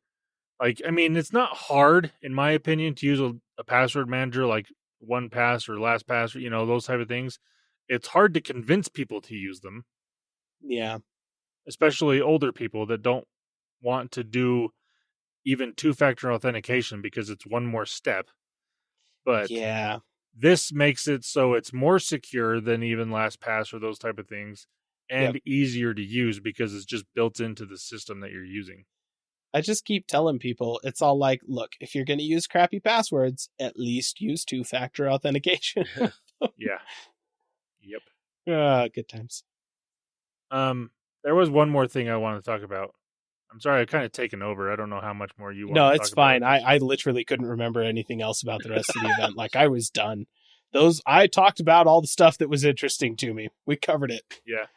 One more thing. I mean, there might be more that pop up as I'm remembering, but one more thing that I did remember that I thought was, it's another one of those things that's going to take some time, surprisingly, because Apple hasn't cared about this for a long time, but their home app, their ability to use smart home products with app, what is it, the HomeKit? Is that what they call it? Yeah. But they've partnered again with Google and Amazon and other smart home companies, a bunch of other companies, a whole bunch, to use what they're calling Matter. Basically, it makes it so all of these things will just work together, no matter what product you buy, what device you're using, what assistant you want to use. It will all work together, and that finally. But I mean, the fact that Apple is now getting in on this makes me really excited, because they announced HomeKit 4 years ago, 5 years ago, and they announced it and then haven't done anything with it. And very few smart home companies have made products that work with it, partially because Apple has tried to make it like they didn't make it hard to use on purpose. It's just their requirements are above and beyond. Yes. For a good, there's good reasons for it. Yeah. And now Matter has matched what Apple is doing and what, to make everything more secure and whatnot. So that's why Apple is using Matter. But because of the requirements Apple had for so long, not many companies made their products work with HomeKit. And then they updated the Home app to make it even easier to use, and I like the layout they did with it. As someone that has a few smart home devices, I don't have a lot, but I have to use I have 3 different apps that I use between the different products that I have. So I'm hoping that this makes it so I can just use one, whether that's the Google Home app, like whatever they have, because eventually this stuff will work there too, or it's Apple's HomeKit app or whatever. It doesn't matter. It's just going to work, and I like that. So that had me excited as well. Yeah, it's very much the kind of thing where HomeKit was unpopular because Apple was trying to apply some kind of structure and logic to the Wild West of the early days of home automation stuff, and nobody wanted to do that because it was more stringent. It required them to be more transparent with their customers. It required them to be more rigorous with their security protocols and stuff like that. And that was hard. So nobody did it. And nobody supported HomeKit. And everybody just supported Amazon instead. And then everybody started getting hacked just constantly because they weren't doing any of the stuff that Apple required them to do for HomeKit. And so suddenly everybody was like, okay, fine. We'll partner with Apple. And Apple was all like, yeah, we're only going to do this if you guys just use HomeKit. And they're like, okay, fine. Yeah, pretty much. And that's basically what Matter is. Like, Matter is the open sourced version of HomeKit, pretty much. And so it has the same high standards as HomeKit, which is good for everyone, but it's supported officially by a large number of companies instead of just Apple, which is also good for everyone. So, yay. Yeah. I did remember one more thing. Okay. I can't remember if you talked about this, but the new features coming to continuity, being able to be in the middle of a FaceTime call and just automatically switch devices. So if you're on your phone and you, like, say you're on a FaceTime call and you're outside or doing something, you walk into your house and you get next to your iPad and you want to start using it, it'll automatically just pop up with a green bubble on your iPad. You click on it, and right in the middle of the call, it switches over. Same thing with your Mac. If you get over there and you want to use that, pops up, ready, there you go. I like that a lot. it's the same stuff that it already does with stuff like messages or pages documents or whatever. It's I mentioned that there were improvements to continuity, but I didn't specifically mention that one. That one I like. So yeah, like overall, my final word. I didn't hate the event. It was fine. I think the new lock screen looks really cool. Metal 3 looks very impressive. I think that Stage Manager is going to be an absolute game changer for iPads. And just multitasking on iPads in particular. But for every M2 MacBook Air at this event, there were at least 2 other baffling things, like the 13-inch MacBook Pro and the M1 Air still hanging around. Yeah. So altogether, it sort of begs the question, Apple, do you have any idea what happens after you ditch Intel? Because currently it kind of looks like you're a bit lost. Like, the event was sort of all over the place. The only consistent theme was APIs for everything, which is like great for a developer conference. I'm glad. But from a consumer standpoint, I'm just like, what does the world for Apple post Intel actually look like? Because it's not clear to me. And I kind of don't think it's clear to Apple. I think they're still struggling to figure that out. So, the event was okay. It was longer than it needed to be by at least 40 minutes. But, some good stuff. And some baffling stuff. What do you give it? Some weird stuff. It's a solid 5.5. 5.5. I give it maybe a 6 if you catch me on a good day. But, today I'm just irrationally upset about the 13-inch MacBook Pro. So it's fair. Not a 6. It's a 5. Maybe tomorrow I'll have gotten over it and it'll be a 6. But yeah. Yeah. I think I liked it more than Caleb did. I think that shows by my reaction to it versus his. By the amount of stuff that you remember about it. Well, that and the stuff that I'm excited about.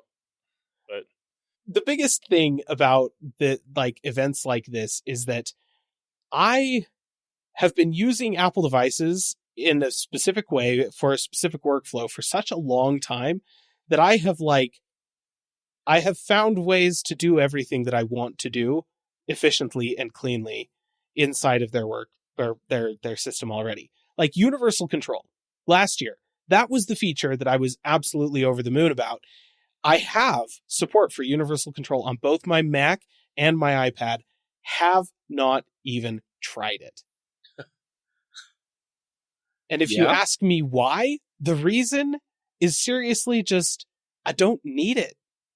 I don't. Like, nothing that I do would seriously benefit from it.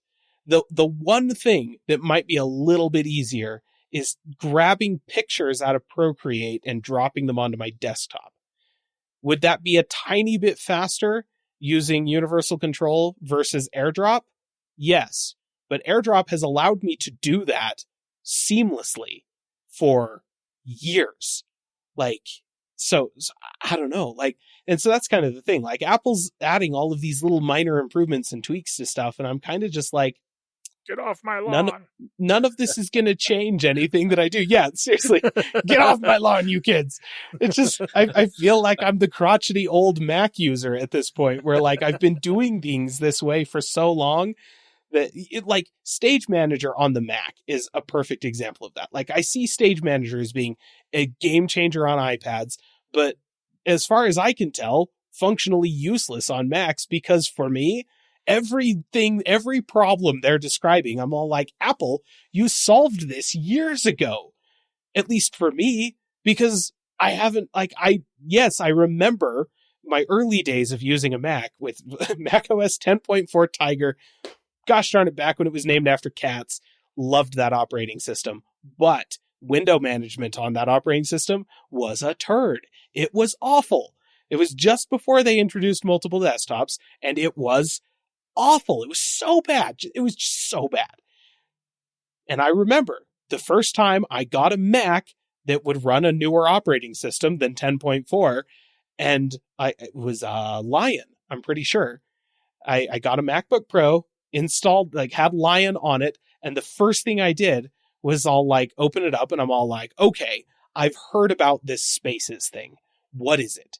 I went into settings, kind of looked through their options, set up the gestures, started playing with it, and I was like, this is it. I use these multiple desktops with windows on specific discrete desktops and arranged in such and such a way. This solves my windowing problem. And I have never looked back. So it's the kind of thing where like, yeah, Stage Manager solves the windowing problem in a different way than Spaces does.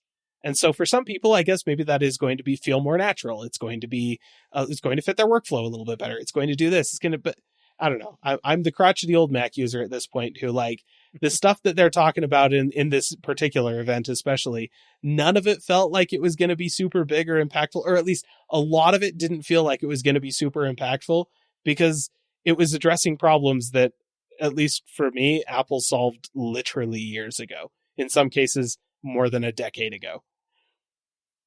Yeah. So, yeah, I don't know. I'm the old man Mac user, I guess. That's where I'm at. I'm the old man Apple customer. I mean, I get your argument, and I agree with a lot of it because I'm also that type of customer. But I also, I mean, I see the benefits of these, and I see for new users especially how it's going to be nice. And for, like, my big takeaway from this event was even more integration. Because if you're the type of person that is going to utilize any of these features, Apple made it so you can utilize any of these features on almost all of their products. Like, you can go from the phone to the iPad to the Mac and be able to do almost all the same things on any of these devices. And the way they work, I mean, this has been the case forever anyways, but the way they work together is just even better and more seamless than it ever has been. And yeah, so, I mean, it's digging you deeper into that ecosystem hole that they want you to be in, because, I mean, obviously they want to sell you all their stuff. They're doing it to me. They've done it to Caleb. They haven't got to Wes yet. And I say yet because who knows what's going to happen in the future. We've got him off Windows Phone. Who knows? But that took so much longer than it should have, though. So oh, come on. It's true. He's going to be... why. You know why. Come on. Do I, though? Was the it the live tiles? I was in the ecosystem. It's hard to jump ship. It was the live tiles, wasn't it? Yes. And we've come full circle. Yes, we come. There it is. It is. I mean, that to me is what this event was all about, was just the deep integration and making that just that much better overall. Yep. Like, that's what has me excited as someone that has all of these devices. Like, just being able to make, not that I use all of, I mean, I hardly use any of Apple's built-in software, like their apps. I don't use hardly any of them, but the fact that everything just works better together as is, even like, and the API stuff like Kayla was talking about, like opening all these things to third-party developers is going to make it even better to use their Apple's products with these apps. You know, that's actually kind of hilarious because most of the software that I use on Macs are Apple-made software. Like, that's one of the big appeals of macOS to me, is all the free software that's really good. Yeah. In particular, iMovie, GarageBand, Pages. Oh, love them. Anyways, I will say there is, because like you said, all of this is it percolates across all of their operating systems and feels very familiar from one to the next. Because like I said much earlier in the podcast, they're all basically running off the same code base at this point. There is a hidden and kind of massive downside to that. Have you seen a picture of what the macOS settings app looks like in Ventura? I mean, it's basically an iPhone settings. It's an iPhone. Yeah. It's the iPad settings app. They just took the iPad settings app and ported it. And can I just tell you how much I hate that? I agree. I do hate that. That is awful. Their iOSification. Yeah, there's a few of those. Like, they announced, was it last year or the year before? The what was it called? I can't even remember. They had some name for it, where basically the ability for you to take your iPad apps and easily port them to macOS. I think that was 2 years ago. They first announced that. And they started playing with it by bringing stuff like the News app and the Music app over. And I was like, okay, I'm fine with this because there was no News app on macOS. And the thing that the Music app was replacing was iTunes. So like, please, anything. I will take anything over that. So, I didn't really care. But now they're doing stuff like, I'm sorry, the macOS settings app, that thing was a work of art in comparison to basically every other settings interface for a desktop computer on the planet. And I'm sorry, Windows, it's not just you. It's Linux, it's... that's it. There's not really that many other options. But every single one that I've ever used, and to be fair, in Linux, there's literally hundreds of options. Yeah. Like, which operating system are you using? Which specific distribution are you using of that operating system? Which fetching desktop environment are you using? All of these have different settings apps. And inside some of those, there's like specific settings. Anyways, point is, I've used a lot. I've looked at a lot. macOS was one of the few where just as a complete computer noob, you could kind of drop into that and easily find what you were looking for. There wasn't a bunch of names. It wasn't a list of things. They were just useful pictures. You want to change something about your monitor? Here's a picture of a screen. Click on it. You're worried about your mouse? Here's a picture of your mouse. I mean, if you're using one of Apple's mice, it was a very elegant solution that has existed fundamentally unchanged since the beginning of macOS X because it didn't need to be changed. It was just very effective. And because they're now running everything off of the same code base, it's a lot easier for them to just we're just going to have one version of this. And since we can't have the the macOS version on the iPad, we're just going to bring the iPad's version over to the Mac.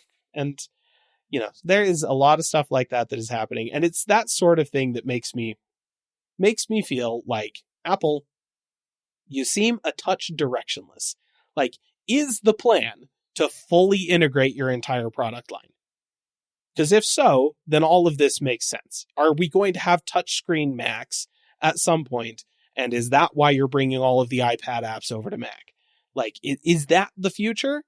But because they've said so many times that is not the future, and even at this event, there were things that were done that are all like, no, that's not what the future is. But I just feel like Apple doesn't know. I feel like there's not a clear direction to their products at this point. And to be fair, that has happened at various points throughout. Like 2 years ago, when they announced the Apple Silicon changeover, it felt like there was a clear direction. And every Mac hardware announcement up until this point, it has felt like, yes, clear direction. We have an end goal. The end goal is to ditch Intel. We're going to replace it with something that is more efficient and more powerful, much more usable, and enables a whole bunch of cool new features. And they've done that. But it feels now like, oh wait, we did that. Crap, what comes next? Like what now? Maybe we should have thought about this earlier. I don't know. So that's the thing. There's a lot of good stuff that came out of this event. Like Landen is saying, he's got the less crotchety geezer on a wicker chair with a shotgun opinion. Like, he's got the better outlook, I feel like. But, if you don't have a pessimistic outlook on your Calling All Platforms podcast, it's probably because I'm out of town or something like that. Fair enough. So, anyways, that's the Apple event. There you go. We have rambled on at length, but less length than Apple did. So, not by much, but less length. No, well, I take what I can get. Here's the deal: we did a lot more analysis of their products than Apple did, so I feel like we're justified. Yes. Them, and I don't think so. They I will say, actually, when they announced the M2, subtly better graphs than the last time. Actually, useful ones too, because they have something to compare it to. Yeah, and they actually they showed lines on the graphs to show you, like, when they were talking about, like, look, we're comparing these two processors to each other at the same efficiency level, right? So when they're using this much power, the M2 is this much faster. And, that kind of thing. So it's like, oh, that was useful. So yes, subtly better graphs. They are improving. That's good. Very good. Well, good. Oh, we made it, guys. Made it through. Yay. Yay. Well, let's go ahead and let's move on. I know Landon said he had a couple things he did want to talk about that's not related to Apple. Or maybe it is related to Apple, but not of the event. But we'll see. Landon, take it away, bud. Well, first thing, actually, is not related to the keynote, but it was talked about at WWDC. Both of these, two things actually that I want to mention. Fair enough, I was wrong. So, iMessage reactions are now better for iPhone users that are in a group chat with non-iPhone users. Well, they're going to be. So, Apple is basically doing what Google did inside of the Google Messages app. So, if you were to like a message sent to an Android user, what it used to do on Google Messages and still does on other Android messaging apps, it will say so-and-so liked and then repeat the message. And it just sends a whole new message. It was stupid and annoying, and it did it for way too long. Google fixed that to actually make it so it recognizes it and actually just it puts a little like or whatever reaction it is on the message like it does in iMessage for iMessage users. But that did not help with iPhone users that are in a group chat with Android users. So say me and Caleb and Wes, for some dumb reason, started a text thread. It would be awful for me and Caleb if we reacted to these. It would be fine for Wes because he's using Google Messages and it would work fine. But now, when this update comes in iOS 16, it will basically do this. Apple is going to do the same thing that Google did. So you won't have all these extra random, like text backs is what they're called, basically. Yep. So that's nice. Thank you for fixing that ish. Frickin' Apple, you should never have shipped that feature without this in place. Right. I never 100% agree. It never should have happened. When did this become a thing? It was like freaking iOS 11 or 10 or something like that. Whenever message reactions became a thing, that's when it became a thing. It shipped like 7 years ago or something. Apple, this should have been a feature 7 years ago. The fact that nobody there held up the release of this feature to address this obvious issue. Why? Anyway. I don't know. Anyways. Better late than never, I guess. Yep. The next one, just kind of a minor thing, but if you happen to have a Nintendo Switch and an Apple device, you can now use Nintendo Switch controllers with said device.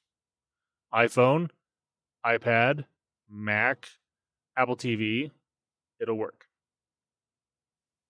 Really?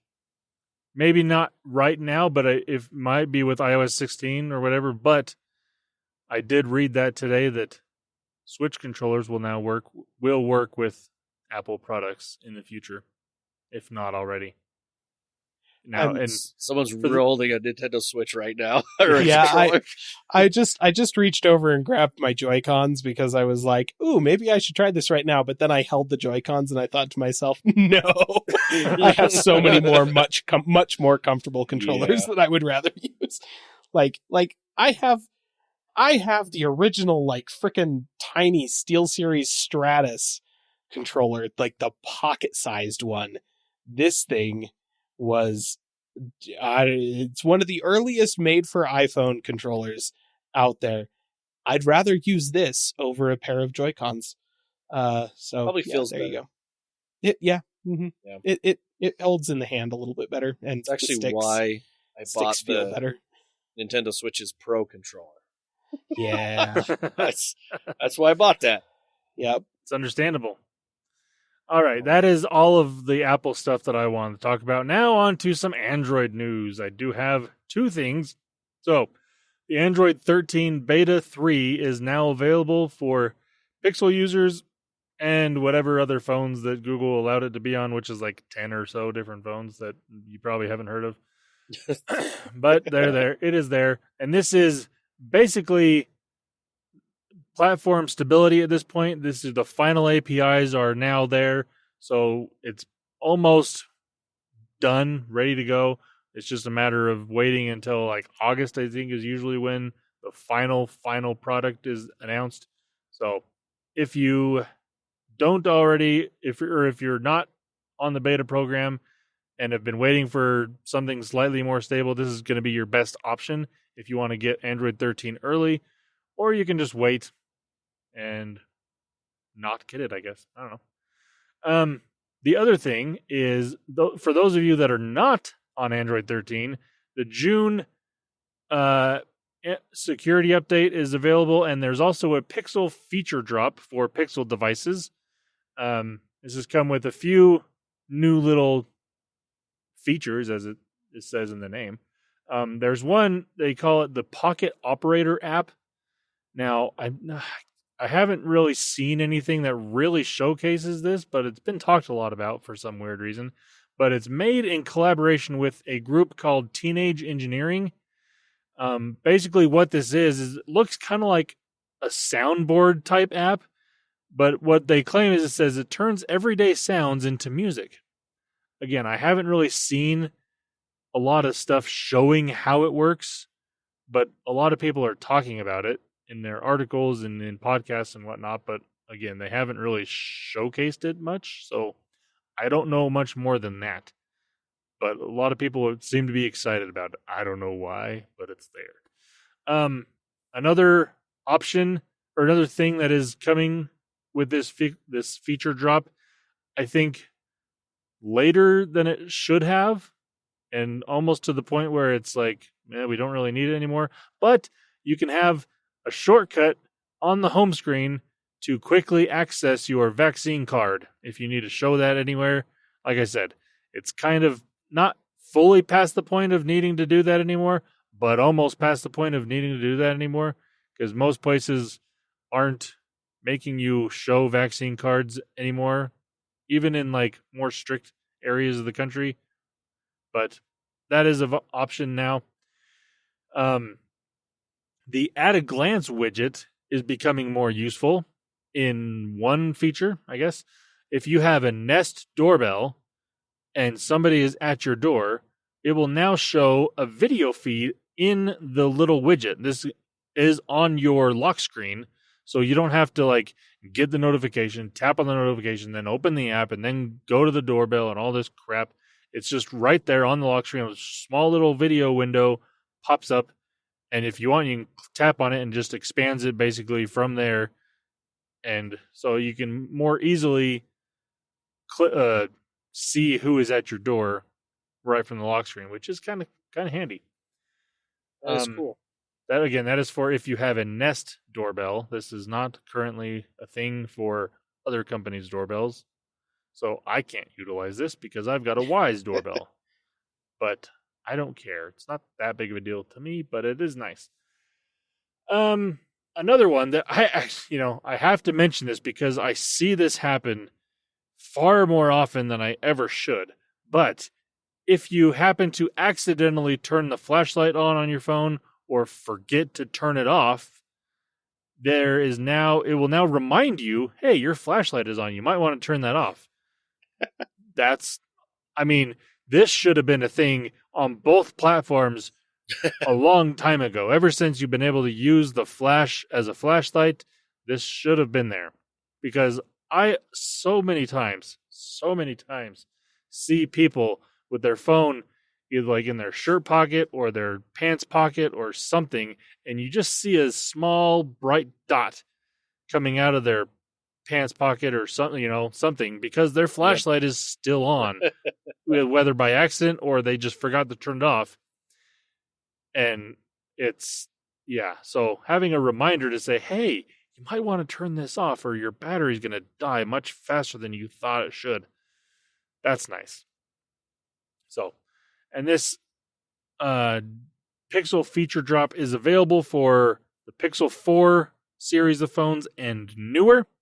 So that's a few years worth of phones there. So if you have any of those devices and you haven't updated already, go and look for it. It should be there.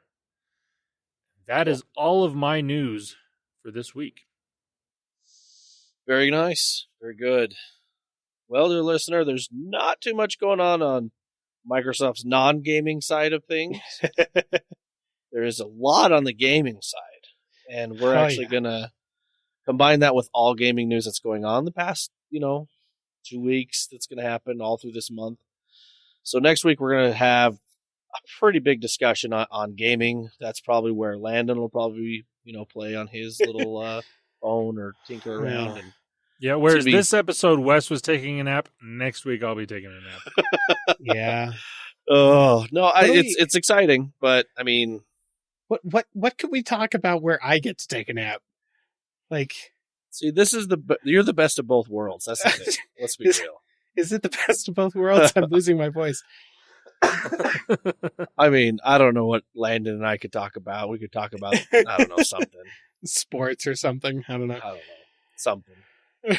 But no, it'll be good. The game, before we started recording, we started 30 minutes into gaming news already that we were talking about thoughts. And so, and I'm sure you have thoughts, listener. I mean, I'm sure you've seen something that's been happening this past week. So if you haven't seen it, news is going to be coming out, speculations.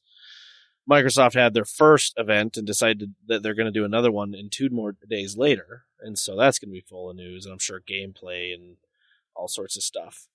The one thing that I thought was interesting, and maybe this would look forward to the next one, is a lot of the other big hitters, if you will, on Xbox didn't show up.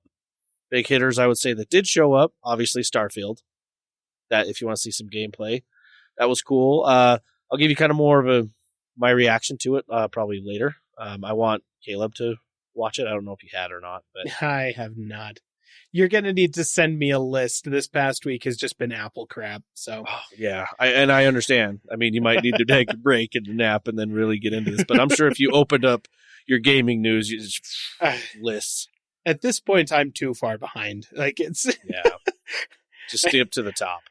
Gonna need to go look up a compilation on Gamers Nexus or something like that. Yeah, I would say they basically said the next 12 months these games will be out, and there was so many, and a lot of them were just Game Pass games going to be on Game Pass. Cool. I mean, that's what I guess that we all wanted, was it to have that. The things that they didn't show that I thought would have shown on this one, but maybe, like I said, next one, was they didn't show Fable. They didn't show State of Decay 3. They did not show Avowed. A couple other kind of bigger hits. I can't think of the top of my head, but there was a lot that I was like, oh, I thought they would, but that's probably why they got 2 of them. Because there was so much. You know what? I'll bet you money you won't actually hear anything concrete about Fable for at least 2 more years. Yeah, I know. They said Fable. I saw that and I got excited. So it's one of those. No, I was like, really? You're like all of those Metroid fans that saw the Super Metroid title card splash across the screen 3 or 4 years ago. Nintendo hasn't said anything about it since then. Yeah, good luck. Yeah, it's all right. There's a lot of cool stuff. Like I said, we'll talk about it because there's more. I mean, what's crazy is there was a lot at the Xbox Bethesda event, but they had the PlayStation event that happened earlier, the Game Fest event, and later down the road there's going to be even more. So, yep, it's going to be crazy.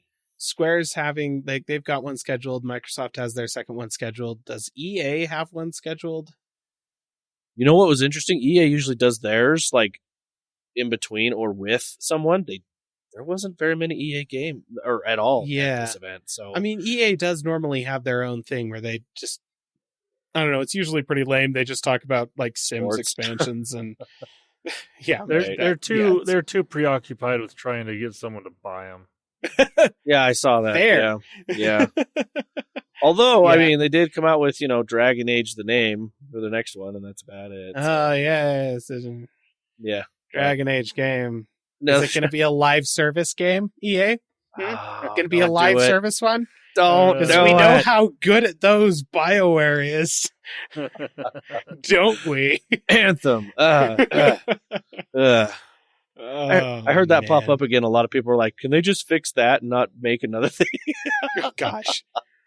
So Is it worth fixing? I guess that's the question. Like, I see. I can't say yes or no. I never really played it, so I can't be like, "This is fun." It just when I saw the gameplay, you look like Iron Man, and everything that I have heard about that game was that there's like your live service Destiny game over here that even if all of the bugs were fixed, kind of had a repetitive and not very interesting gameplay loop.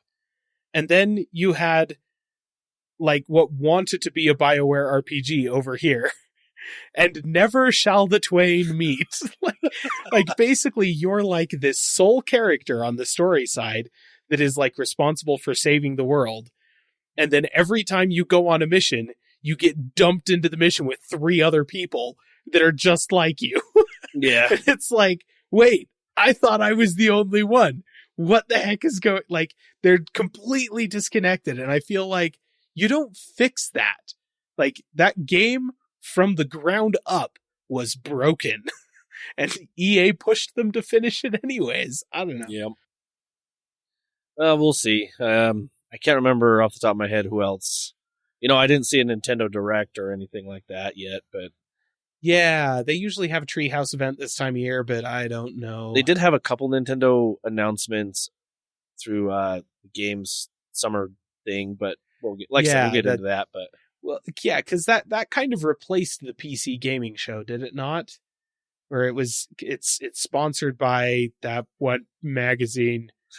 Gosh dang it! Oh, yeah, I can't think of it. Anyway, but next week we will dive into it. We'll give opinions. We'll give thoughts because we have them. Yeah, definitely have them. Yep, so. Too many. We'll try to rein it in. I'll try to hold back, listeners. Yeah. We'll keep landing it, babe. Yeah. Oh, that'll help. You know what? I'll do you all a favor and just not look up any gaming news. Okay. To try and keep my opinions on the low. Yeah, keep it on the low for us, will you? No, we really need to make Landen watch, like, if there's a Nintendo Direct, just have him watch it. Just be like, okay, tell us about it. You'd be like, yeah, well, there's this one. Landen, you're responsible for when Google announces a Stadia event. You have to watch it. Oh my gosh. So we're good. We're good. I think you've already passed that bar. You got that. I mean, let's be real. There are times that you do bring up Stadia. I'm like, oh, they did? Oh, okay. So you got it covered. You're doing your job. So bravo. Hey, there was it the last episode or a couple of episodes ago? I had non-Stadia gaming news. Yeah, that's Can't remember what it was, but it was there. Yeah, neither can I. I can't off the top of my head. Probably something in Android. Anyway. No, it wasn't it wasn't mobile either. It was like, I remember saying this is legit gaming news. Oh, it was Star Wars. That's what it was. Star Wars announced a game. It was Star Wars. If it's not mobile and it's not Stadia, it's Star Wars. Definitely with him. Awesome. All right, we're rambling. Let's go ahead and let's end this episode. Listener, appreciate you listening. If you want to get a hold of us, you can on our social media platforms or our website at callingonplatforms.com. If you want to see any cool vids or anything like that, you can check out our streams on YouTube at Calling All Platforms Gaming or also Calling All Platforms Tech. You can take a look at that. All right, dear listener, have a good week. Bye-bye. See ya. Calling All Platforms is a production of Supporter Sound Studios. To learn more about how you can support the podcast, go to www.patreon.com/callingallplatforms.